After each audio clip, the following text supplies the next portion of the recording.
90 toward Leroy.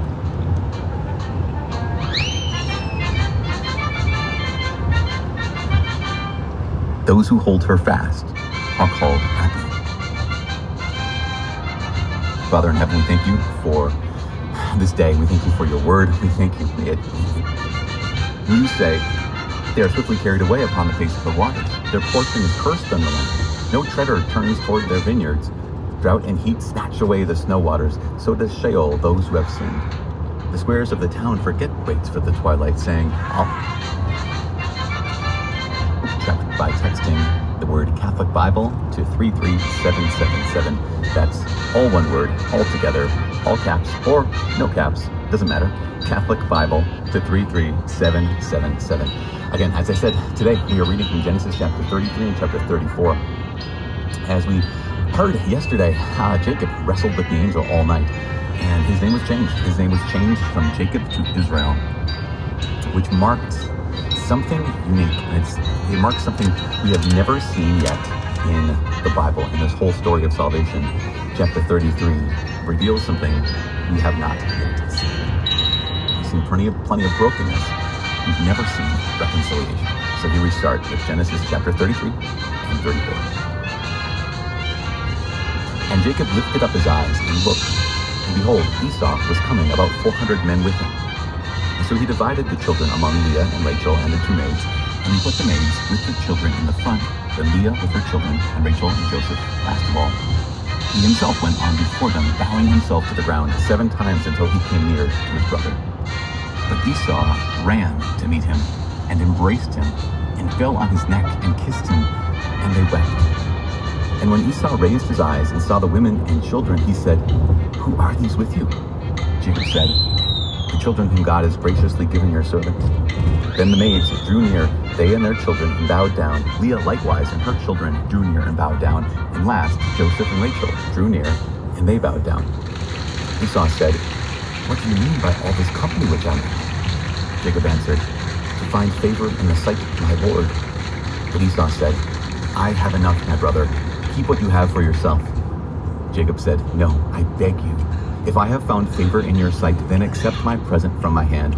For truly to see your face is like seeing the face of God. With such favor have you received me. Accept, I beg you, my gift that is brought to you, because God has dealt graciously with me, and because I have enough. Thus he urged him, and he took it. Then Esau said, Let us journey on our way, and I will go before you. But Jacob said to him, My Lord knows that the children are frail, and that the flocks and herds giving suck are a care to me. And if they are overdriven for one day, all the flocks will die. Let my Lord pass on before his servant, and I will lead on slowly, according to the pace of the cattle which are before me, and according to the pace of the children, until I come to my Lord in Seir. So Esau said, Let me leave with you some of the men who are with me. But he said, What need is there? Let me find favor in the sight of my Lord. So Esau returned that day on his way to Seir. But Jacob journeyed to Succoth, and built himself a house, and made booths for his cattle. Therefore the name of the place is called Succoth. And Jacob came safely to the city of Shechem, which is in the land of Canaan, on his way from Padan Aram. And he camped before the city. And from the sons of Hamor, Shechem's father, he bought for 100 pieces of money the piece of land on which he had pitched his tent. Then he erected an altar, called it El Elohe Israel. Now Dinah, the daughter of Leah, whom she had borne to Jacob, went out to visit the women of the land. And when Shechem, the son of Hamor the Hivite, the prince of the land, saw her, he seized her, and lay with her, and humbled her. And his soul was drawn to Dinah, the daughter of Jacob. He loved the maiden, and spoke tenderly to her. So Shechem spoke to his father Hamor, saying, Get me this maiden for my wife. Now Jacob heard that he had defiled his daughter Dinah, but his sons were with his cattle in the field, so Jacob held his peace until they came. And Hamor the father of Shechem went out to Jacob to speak with him. The sons of Jacob came in from the field when they heard of it, and the men were indignant and very angry, because he had wrought folly in Israel by lying with Jacob's daughter, for such a thing ought not to be done.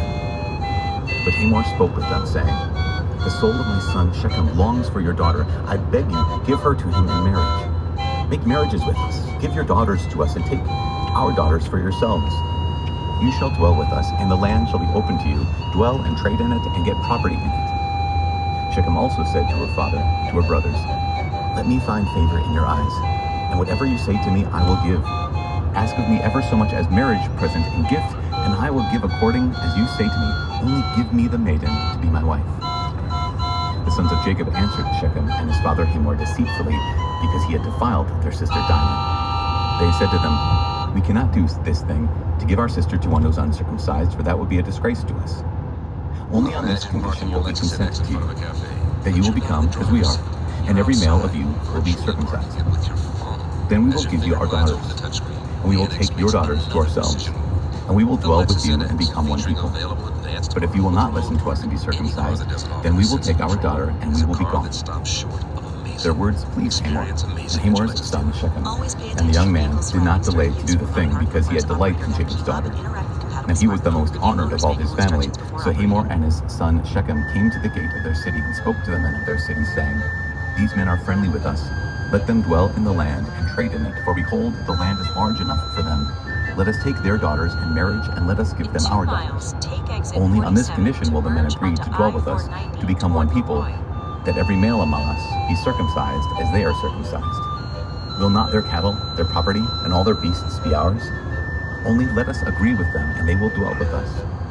And all who went out of the gate of his city hearkened to Hamor and his son Shechem, and every male was circumcised, all who went out of the gate of his city.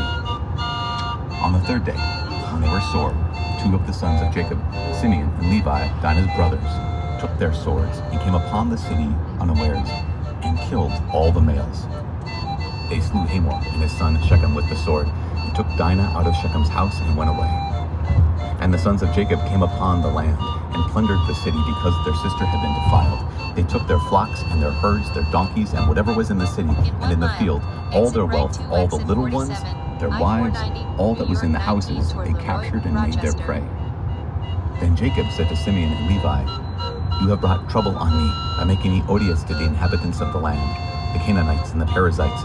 My numbers are few, and if they gather themselves against me and attack me, I shall be destroyed, both I and my household.